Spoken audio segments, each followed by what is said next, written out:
Лорен Мейсон, 34-летняя жительница Бостона, всю свою жизнь лелеяла мечту о путешествии по экзотическим уголкам Азии и Тихоокеанского региона. Работа в напряженном ритме маркетингового агентства требовала полной отдачи, оставляя мало времени на личную жизнь и осуществление заветных желаний. Но вот, наконец, после нескольких лет кропотливого труда, Лорен смогла выкроить себе 3 недели долгожданного отпуска и с нетерпением начала планировать свое приключение.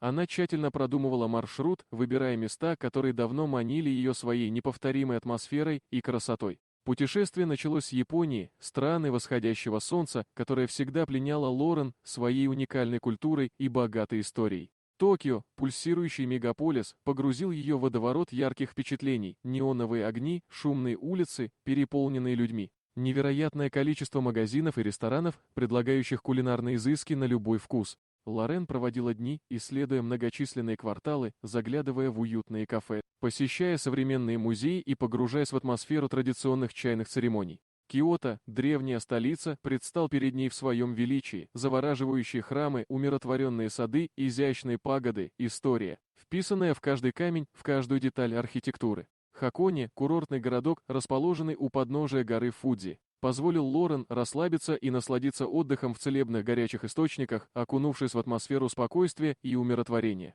Каждый день в Японии был наполнен новыми открытиями, яркими эмоциями и незабываемыми впечатлениями. Следующим пунктом путешествия стал Таиланд, страна контрастов, где древние традиции гармонично сочетаются с современной жизнью. Лорен погрузилась в исследование древних руин Аютхаи, бывшей столицы Сиама, прогуливаясь среди величественных храмов и дворцов, представляя себе жизнь прошлых эпох. Бангкок, шумный и многолюдный мегаполис, поразил Лорен своим бурлящим ритмом жизни, яркими цветами, вкусами и ароматами уличных рынков, где можно было попробовать самые разнообразные экзотические блюда. Пхукет, райский остров с белоснежными пляжами, лазурной водой и кокосовыми пальмами, стал идеальным местом для отдыха и релаксации. Лорен наслаждалась солнечными ваннами, купалась в теплой морской воде, проводила время на пляже, наблюдая за волнами и закатами. Завершилось путешествие на Гавайях, райском уголке посреди Тихого океана.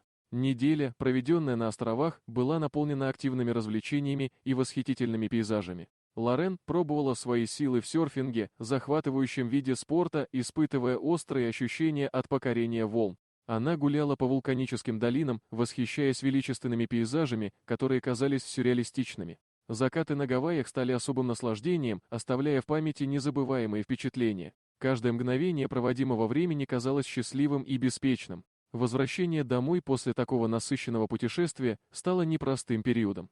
Разбор чемоданов, встречи с друзьями, попытки адаптироваться к разнице во времени — все это потребовало много сил и энергии. Однако вскоре Лорен начала чувствовать странное покалывание в ступнях, которое с каждым днем становилось все сильнее и сильнее, перерастая в жгучую боль. Сначала она списала это на усталость и длительные переезды, но симптомы не проходили, а наоборот усугублялись. Даже легкое касание одеяла вызывало острую боль, а хождение по полу казалось невыносимым. Лорен пыталась терпеть, надеясь, что все пройдет само собой, но боль не только не уменьшалась, но и распространялась по всему телу.